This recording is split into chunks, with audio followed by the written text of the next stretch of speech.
শ্রী রাম সুখদাসজি মহারাজ বলেছেন, নিজের জন্য সুখ চাইলে বিনাশশীল সুখ পাওয়া যায় এবং অপরকে সুখ দিলে অবিনাশী সুখ লাভ হয়।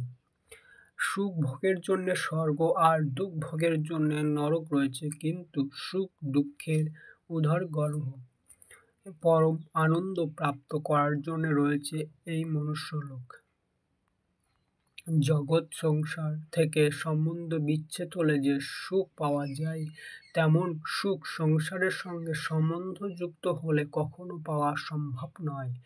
যে পর্যন্ত বিনাশশীল সুখ ভোগ করতে থাকবে ততক্ষণ অবিনাশী পাওয়া যাবে না।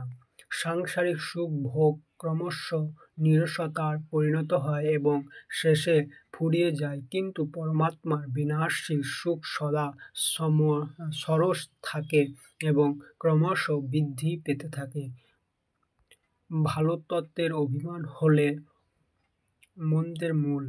স্বার্থ ও অভিমান ত্যাগ করলে সাধুতা আসে। বুদ্ধির অহংকার শাস্ত্রে সাধু তত্ত্বের বাণীকে অন্তরে স্থায়ী হতে দেয় না। বাণী, বর্ণ, আশ্রয় প্রভৃতি যে বিশেষ তত্ত্ব, তা অপরের সেবা করার জন্য, অহংকার করার জন্য নয়। আপনার যতই নিজেদের ভালো তত্ত্বের অভিমান করবেন, ততই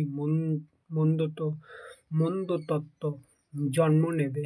সেজন্যে ভালো হন, কিন্তু ভালো তত্ত্বের অহংকার করবেন না। জ্ঞান মুক্ত করে, কিন্তু জ্ঞানের অহংকার নরকগামী করে।